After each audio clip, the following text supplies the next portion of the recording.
नमस्कार, मैं नेहा सिंह। आज हम फिर स्टार्ट कर रहे हैं अपना चैप्टर 4 ज्योग्राफी, एग्रीकल्चर या फिर कृषि। इस चैप्टर के इंट्रोडक्शन हमने कर ली थी पहले वाले वीडियो में, जहां हमने पढ़ा था कृषि के प्रकारों के बारे में। प्रारंभिक जीविका मतलब प्रिमिटिव, कैसे लोग सिर्फ अपने घर को चलाने के लिए किस प्रकार खेती का उपयोग करते हैं या उत्पादन करते हैं। फिर हमने पढ़ा था अगला गहन जीविका कि मतलब एक छोटे से पीस ऑफ लैंड पे कैसे खेती की जाती है। और फिर हमने पढ़ा था वाणिज्यिक कृषि मतलब कॉमर्शियल एग्रीकल्चर के बारे में। आज इस वीडियो में हम पढ़ेंगे अपने क्रॉपिंग पैटर्न या कह सकते हैं शस्य प्रारूप, मतलब भारत में कितने तरीके से खेती की जाती है इसके बारे में। अगर आप सिंपल लैंग्वेज में समझना चाहें तो शस्य प्रारूप का मतलब है ये हमारे पास मोटे तौर पर पूरा जो 12 महीने का जो महीने होते हैं हमारे एक साल में, उनको सीज़न के अकॉर्डिंग बांटा गया है। जैसे बारिश का मौसम, सर्दी का मौसम और गर्मी का मौसम। ठीक उसी प्रकार से जो क्रॉपिंग के पैटर्न है, जो कृषि का पैटर्न है, वो भी कुछ इसी तरीके से बांटा गया है, जिसको हम नाम देते हैं रबी, खरीफ और जायद की फसलें या फिर सीज़न। अब इस पैराग्राफ में हम इनके बारे में डिटेल में पढ़ेंगे। तो चलिए स्टार्ट करते हैं। शस्य प्रारूप क्रॉपिंग पैटर्न, किस तरीके से क्रॉप्स को किस पैटर्न्स में उगाया जाता है, कब इनको बोया जाता है और कब इनको काटा या हार्वेस्ट किया जाता है। हमारी भारत की भौतिक विविधताएं या संस्कृतियां अलग अलग संबंध में हम अध्ययन करते हैं। देश में कृषि पद्धतियों और शस्य प्रारूपों में प्रतिबिंबित होता है।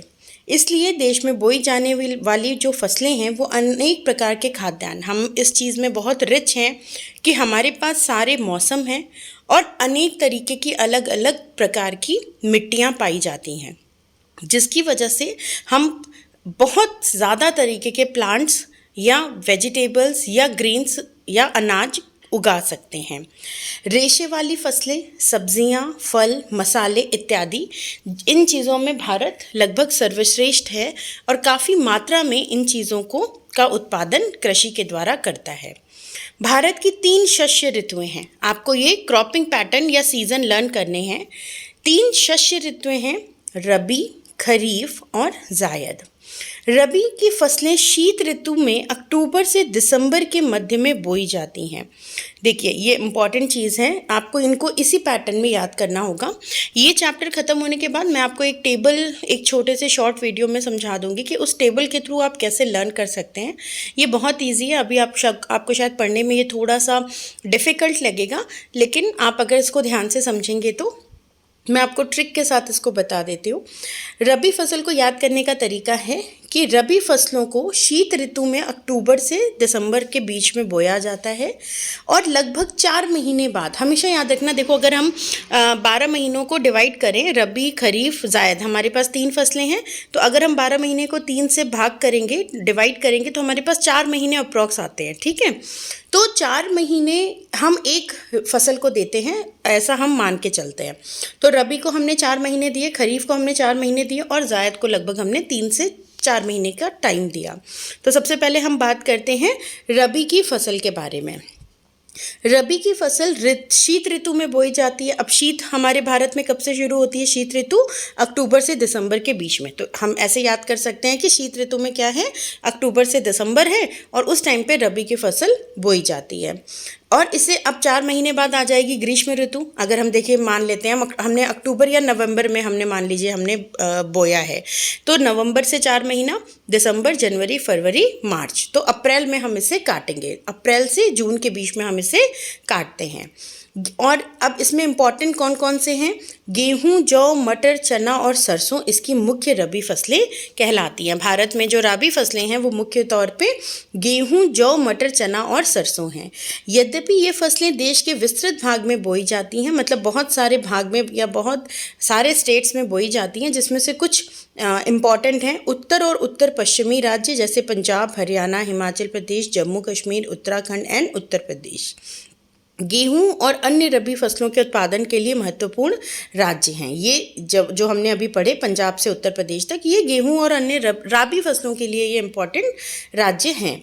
शीत ऋतु में शीतोष्ण पश्चिमी विक्षोभों से आने वाली वर्षा, ये मतलब जब हमारा जो हमने क्लास 9th में जब क्लाइमेट चैप्टर पढ़ा था तो हमने पढ़ा था कि यहाँ पर इस एरिया में जो नॉर्थ एरिया है वहाँ पर बारिश, सर्दियों में भी बारिश होती है, और ये जो बारिश है ये इस रबी फसल के लिए बहुत उपयोगी होती है।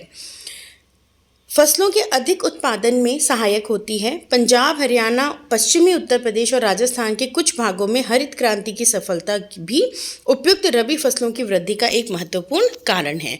मतलब जब ये 1960 के आसपास ये ग्रीन रेवोल्यूशन या फिर हरित क्रांति की शुरुआत की गई थी, ये भी एक रीज़न है कि रबी फसल मुख्यतः इन राज्यों में या इन भागों में भारत के अच्छे रूप में, अच्छी तादाद में पाई जाती है। तो मेरे ख्याल से ये थोड़ा सा समझ में आया होगा आपको रबी फसल। अब हम बात करते हैं अगली फसल का, जिसका नाम है खरीफ की फसलें। अब सर्दियों के बाद हमने कौन सा सीज़न देखा कि सर्दियों में हमने रबी फसलें बोई और गर्मियों में काट ली। अब खरीफ फसलें हैं जो हम मानसून में बोएंगे और उन्हें सर्दियों में काटेंगे।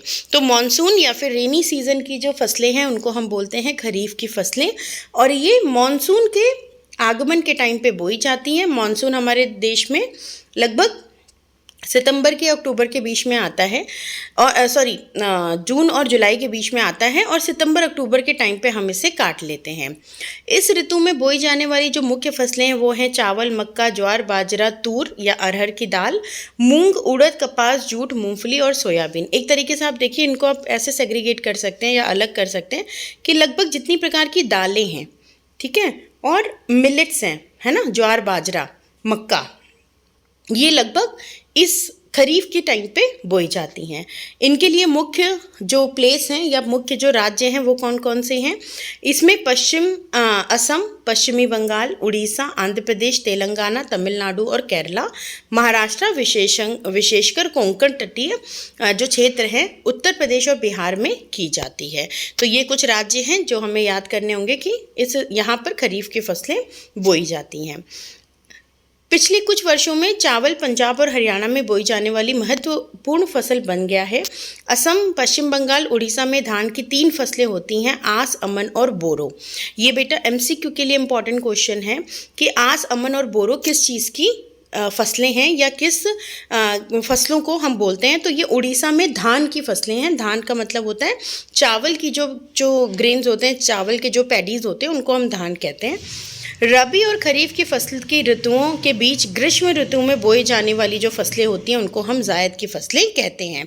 मतलब विंटर में तो आ गई हमारी रबी की फसल, और मॉनसून में, रेनी सीजन में आ गई हमारी खरीफ की फसल। इन दोनों के बीच में जो फसल होती है वो होती है समर के टाइम पे ज़ैद की फसलें, और इनमें मुख्यतः रूप में हम तरबूज, खरबूजे, खीरे, सब्जियां और चारे की फसलें बोते हैं। गन्ने की फसल को तैयार होने में लगभग 1 वर्ष का समय लगता है, इसलिए ना तो हम उसको खरीफ में डाल सकते हैं, ना ही हम उसको रबी में डाल सकते हैं। तो आज की जो मुख्य फसलें थी वो आपको समझ में आ गई होंगी, बहुत इंपॉर्टेंट हैं।